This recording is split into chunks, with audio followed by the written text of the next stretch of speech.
Tonight, I just want to ask you guys to walk with me and just be with me and just be present with my pieces that I share. Um, it's been a long 2 years for me, like not necessarily not performing, but like going through phases of like grief and healing. So I kind of just want to share a little bit of my stuff. That's okay? The first piece is my story. So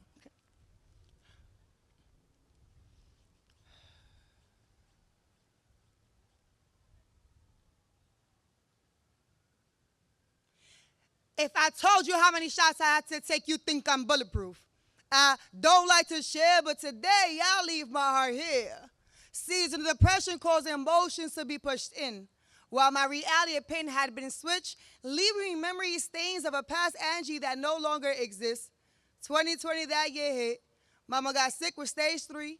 Met two humans who created me as a seed. Confused with my life stories cause two mamas and one dad prefer to keep my past a secret than to tell the child I'm sorry for all you've experienced.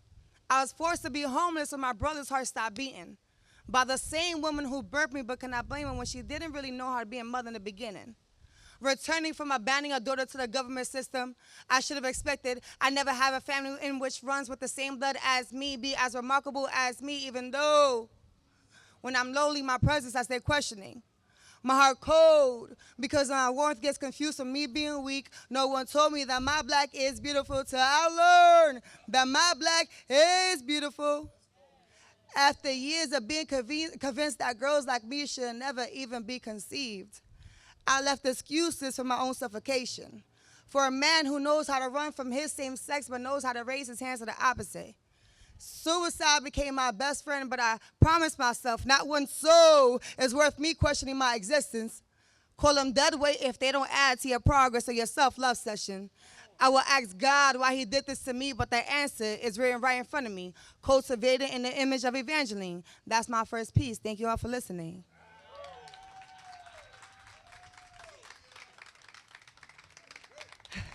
Thank you, guys.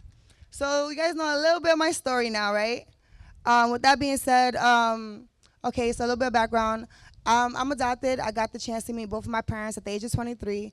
And unfortunately, I lost my dad at the age of 24. I mean, not the age of 24, I'm 2024, sorry. So this will be my second, Father's Day coming up, grieving, whatever. So I had to write a piece for any daughter I feel like lost her, dad, So I just want to share this piece, okay? It's called Let Her Breathe, Please.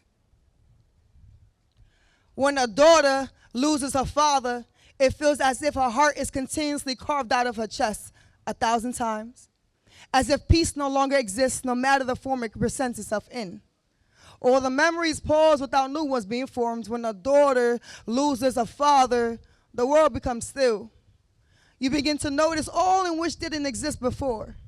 The betrayal, the grief that makes one sink, the cries for help while no one helps, exposures to truths in which you didn't even know exist, drowning while no one gives a fuck what it even takes for you to breathe.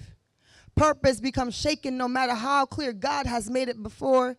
I wonder how many daughters who bury their father are left crippled in spirit but remain whole in physicality. Do you ever wonder what do silent cries look like? A repeated heartbreak no one can tell is happening on the surface. It's craving conversation while being denied it. It's the urge to know the history of one's lineage brought to halt by the same one delivering it. It's the confusion on why we were positioned to encounter this kind of pain, as if prior to your father's death, your heart wasn't sinking in other ways. It's questions you'll never most likely get the answers to. And when you do, you might still be left unsatisfied with what you receive. It's having wants and needs that will never be met, and secretly you'll just learn how to cope with it. It's having a heartbeat with no feeling, a baby with no granddaddy. It's gasping for air as if it's being robbed from you. She questions, how has a man with such great significance been taken from her? Her features a reflection of him, always reminding her that one day she'll be reincarnated just like him. Sometimes things die to begin again. She wonders if she has to die to begin again. It seems like she's always dying to begin again, ripping parts of herself in order to be whole again. And her daddy brought a happiness that has been stolen by grief. When a daughter loses her father, she loses a part of herself, a part the world never gets to see, but she struggles with in secret. It's as if the rose that grew from concrete has begun to question her existence. The old endings bring new beginnings, so she will have to wait and see how beauty still presents itself in the midst of the chaos. No matter how much her heart decides to stop beating, she must choose to keep on going. That's my second piece, guys. Thank you, thank you. This next piece is called Feeling. I just really want you guys to listen to me, like, with this one. I just want to, I have some feelings about, like, the things that's going on with the Epstein files. That's okay for me to share? That's cool? Okay. We've known for a period of time the matrix consists of many dimensions. We've found to know what's been constructed as normal. What we've been introduced to in actuality is far from normality. We have humans eating babies for immortality, feasting on dead bodies like it's candy, drinking human blood as if it's substitution for water when thirsty. The youth, treated like animals, preyed, tamed, hunted, and searched upon, while those in power eat them up. Humans eating humans call it cannibalism, while your favorite celebrities call it pizza, cheese, hot dog, pasta, ice cream, walnut, map, and sauce. Some of your favorite fast food. Would you like an umbilical cord too? Politicians raping children without prosecution. Do we even have a government that'll prosecute them? Rockefeller owning Big Pharma. Is that a coincidence to you? Corrupting medicine and creating diseases, labeling them incurable.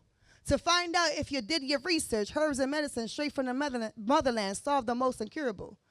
Dr. Sebi being killed, isn't that proof to an extent that the medicine is just a fabricated bill? While in Canada, it's free as one is ill. They want to convince us that the human body doesn't just need internal cleansing. Take care of your body properly, especially those who live in poverty. You'll see you're no longer government property. We've been confined to lies justified by the system. Notice how we're just catching up. Still too late catching up. The world is desensitized to what's corrupted mankind. We believe the world is run by the government. Now we're finding out there's powers higher than our own government. What they've chosen to be released is only a fraction of the cruelty committed. Do you know about the 13 bloodlines that rule life trajectories without you even knowing? Rockefeller included. Well, let me introduce them. Dumont, Kennedy, Onassis, Vanderbilt, Astor, Freeman, Russell, Bundy, Lee, Collins, Van Down, Rothschild. I'd mentioned the Orasani, but that's a whole different story. Do your research. It's all been publicized. Still, some of you won't comply, nor open your eyes, and live in denial. So what's the point of paying the price to open up your mouth when the world chooses to be blind to all they've been exposed to? Have you asked yourself, is this life even really mine? Or is it that consequently the responsibilities are far too much to attend to? We must figure out a way to break the matrix, burn down the system, make our own way. Separate those who prefer to live in ignorance and walk with those who want to revolutionize against the madness. No more being silent. Let's gather up, educate ourselves, so when we rise up, we are unified and organized, avoiding information deprivation, bringing innovation, making necessary changes, replace the senators, the mayors, the governors, the presidents, the council members, men, all politicians and celebrities included, all those who accepted briberies, those who tried muting the violence. Let's replace the whites with the blacks. As a matter of fact, let's see why Martin wanted us segregated, while the whites needed us desegregated. Our power minimized, hating on black people while choosing to dismember their own people. That's crazy work. I'm flabbergasted. Should I really be surprised? When majority of my people is hoped to be erased, they flaunt their greed and dismiss human needs. That's what they love to do. Shock value you. They fabricate what's been shown to you. We grew up watching Disney, while their employees grew up watching child pornography. It's sickening. What kind of politics is this? Who's stopping them? Whites spent years killing black people and spent years drinking the blood of their own people. How many more lives they're taking is exhausting, yet we're the ones who villainize. Just know the more we dig, the more we'll be spoon-fed. That's my third piece. I got one more. Are you sticking with me? Okay. This last one is a freestyle. I'll just close it out. Short and sweet. I told him I'm invincible, that my impact is spiritual. I'm only speaking with substance, and y'all could call me lyrical. I'll be checking fake personas. I'm hysterical. I'm becoming unbearable. I'm a sapiosexual. I love me some intellectuals. My creativity untouchable. My purpose big. I understand it though. Versatility only I can initiate it. If I did it, it has to be respected. It can't be imitated. It's impossible. I leave your mental fractured. You can't reach my standards. Originality can't be duplicated. Anything given, reciprocated. Praying one day my legacy is biblical, my work ethic critical. Leave you feeling intimidated, afraid for being cynical. It only leads to the wrong avenues. Feel my essence, embody my presence. I'm showing up in all you do. My destiny solidified, my imprints universal, my voice heard internationally. I don't mean that dramatically. I'm changing things up drastically. Speaking logically, I pick and choose when to expose my intelligence, understanding that it's sacred and not something to be played with. See, knowledge is power. I'm a voice not to be reckoned with, even in playing fields, as if I'm in a battlefield. No need to use words like Luther to make things sound smoother or even a little cooler. I think you got my message as expected, yet energy redirected, and I want to be tested. Leaving behind infatuations, no longer stagnated, no longer stuck in situations. I'm blessed, no questions. Haters discussing and cussing. Oh, those words that never reach me. Instead, they teach me not everyone around is worth keeping. I stay peeping, the energy shifting. I mind my business, but sometimes I just say things. Thank you all for listening.